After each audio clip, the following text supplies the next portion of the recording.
Good evening. I wanted to come to you very briefly this evening, just on the heels of the State of the Union address that just finished a few moments ago.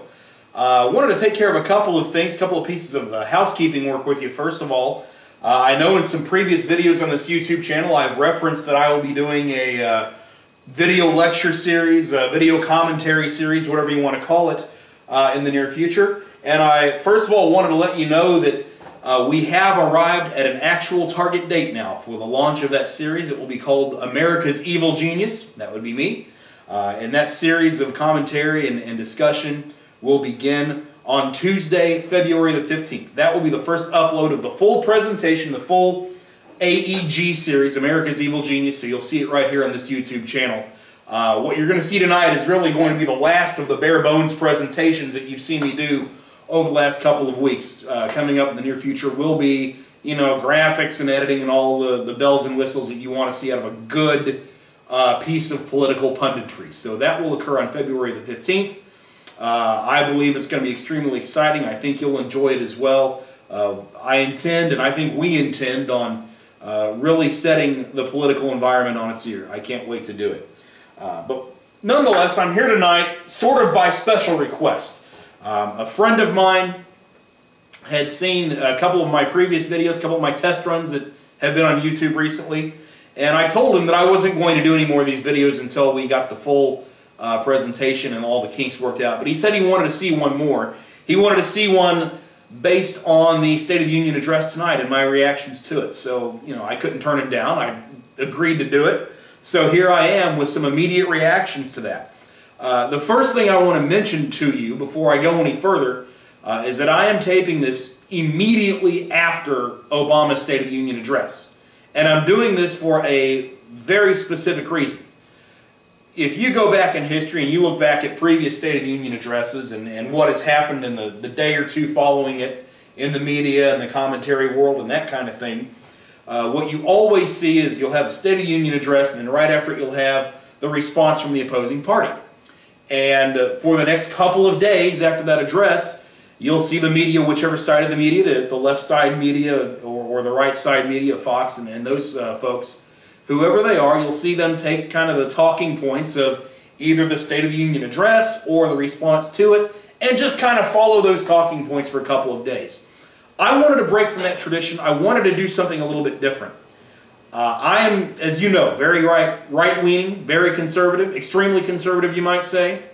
But nevertheless, I did not want to watch either Paul Ryan's response for the Republican Party or Michelle Bachmann's response for the Tea Party. I did not want to watch either one of those prior to giving you my immediate feedback on this. So what you're going to see is uninfluenced by anybody else. It's not having the chance to have been watered down by anybody or any pundits or anything like that. Literally, when Obama finished the speech, I shut off the television. So you're getting my raw, unfiltered, immediate feedback on this. And as we tape this right now, I think it's what, 9:39 Central Time on Tuesday night. So the various responses, the two responses that are out there, are probably still going on at this moment, might be finishing up. I don't know how long they were going to go.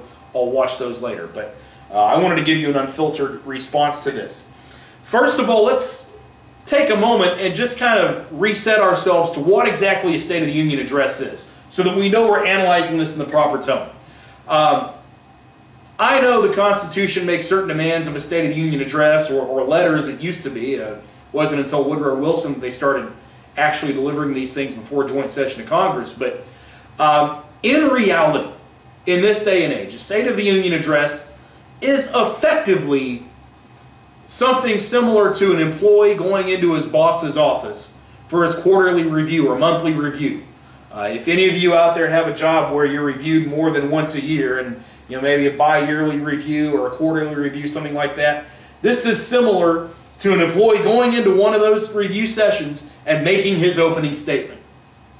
What do I mean by that? Well, when you go into your boss's office for your review, the first thing you do is you kind of give him an overview of your job as you've seen it, and you put your spin on everything. And if things haven't gone well, you try to kind of deflect some of the blame and and kind of polish things up as best you can. If things have gone well, you try and position yourself to take all the credit for it. Now, we all do that. Every one of us. That's part of being a human being and being out in the working world. And I believe that for a president, the State of the Union address is something very similar. They're going to come out and try to put the best spin they possibly can on the State of the Union at that point in time. Doubly so if you're a first-term president. I mean, effectively, for a first-term president, the State of the Union address is effectively a campaign speech. I'm not saying that as something disrespectful or in a derogatory manner. It happens with whomever's in whatever party. That's just what the speech has become. So I think in analyzing the speech, I think we need to acknowledge that, and I think we need to look at it from that perspective instead of looking at it as some sort of genuine assessment of where the Union stands right now. That's not what it is. That's never been what it boils down to. So the first notable thing tonight, and it was on all the news programs and everything else, was the supposed show of unity among Congress, where I guess some Democrats had Republican dates tonight sitting next to them. At this early stage, I haven't heard any, have not heard any feedback about anybody trying to, put the hand up on the knee of, their date or anything, or using the old bucket of popcorn trick. And you gentlemen know exactly what I'm talking about there. I need not say any more. I haven't heard any of those reports yet, so hopefully none of those things happen. But the bottom line is that whole show of unity was nothing more than a dog and pony show, kind of insulting to the American people really as much as anything. Come on. We did not elect this Congress to be unified. We did not expect them to go up there and play nice with everybody else. That's not what this is about. We know there's acrimony in the American political landscape now. A lot of us, including me, have stated that that's probably a pretty good thing in some ways. Some of us really embrace that acrimony rather than trying to squelch it. So, to think that they were going to pull the wool over the eyes of the American people and get them to think that, hey, because Democrats and Republicans are sitting together, everything is suddenly peachy keen, come on, BS. Don't insult us that way, but that's what they tried to do. And Obama went right along with it. If you remember my speech from a couple of weeks ago, I said it earlier, that liberals need to have apathy in the American public for them to get their ideas through. And I think that tonight's very structured and somewhat insulting display of faux unity was really an attempt by Obama and the Democrats to do just that, to try and get across to the people, the American people, that hey, there's really no reason to hate each other, and there's really no reason for us to be divided, and just go back to your lives and stop paying attention to us. I hate to tell them, but it didn't work. We saw right through it. It's not something that that you're going to pull over our eyes. We're not that stupid. But let's look at the speech itself. There's a lot of things we could talk about in detail, and frankly, if I went into all of them, we would be here as long as Obama was sitting there speaking. But the main attempt I think he made tonight, the main point of this was he really tried to make it appear that he was moving towards the center in this country. But was he really moving towards the center? Or was he just trying to put on that kind of a show so that he could potentially get reelected in 2012? Well, after hearing the speech and thinking about what he was saying, I've come to the opinion that he is not actually moving to the center. I've never believed that he was doing that. I believe he is still the same person today that he was in 2008 when he was elected, or that he was in 2007 when he was running. He is the same person. In fact, recently I've had liberal acquaintances say that they feel that he's still a liberal, a very left-wing type of person, but he's just playing the game to get reelected. I hate to agree with my liberal friends, but they're absolutely right. That's exactly what he's doing. I don't believe Barack Obama has changed one iota. What has changed is his chances for reelection. 2010 was a bellwether. 2010 was a message. As P.J. O'Rourke said, 2010 was not an election, it was a restraining order. And I believe that Barack Obama has seen that. He's trying to learn from the playbook of Bill Clinton and move to the center and hope that fools the American people. But let's look at it a little bit deeper.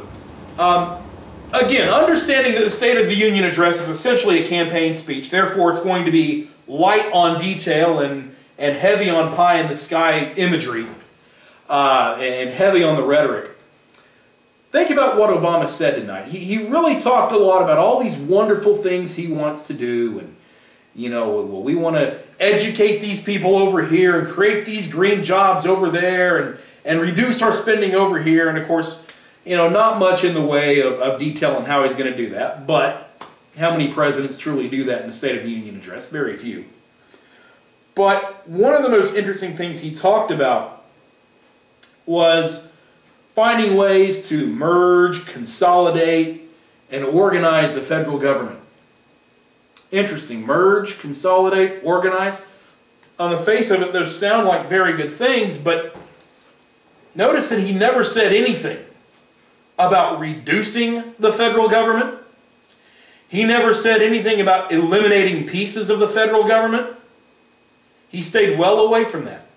Throughout his speech, he made the point, in his mind, that government can play a very vital role in getting people educated, in the creation of jobs, in our, the things we do abroad, and these clean energy jobs he wants to have. The government can help innovate.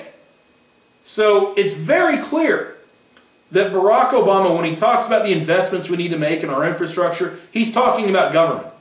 He is not saying anything at all about shifting from a government-provided mentality or from a government-controlled mentality towards a private sector-controlled mentality. He said nothing about that tonight. He said nothing about that because that's absolutely not what he wants.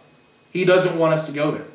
But instead, the 2010 election was exactly about just that. You see, we often talk, those of us on the extreme right, we often talk about how, we're in debt and the deficit is a horrible thing. Truly it is. And we need to reduce government spending, to have a nation for our grandchildren. That's true. And I'm not discounting that. I'm not saying that's not a good reason. It's an extremely good reason.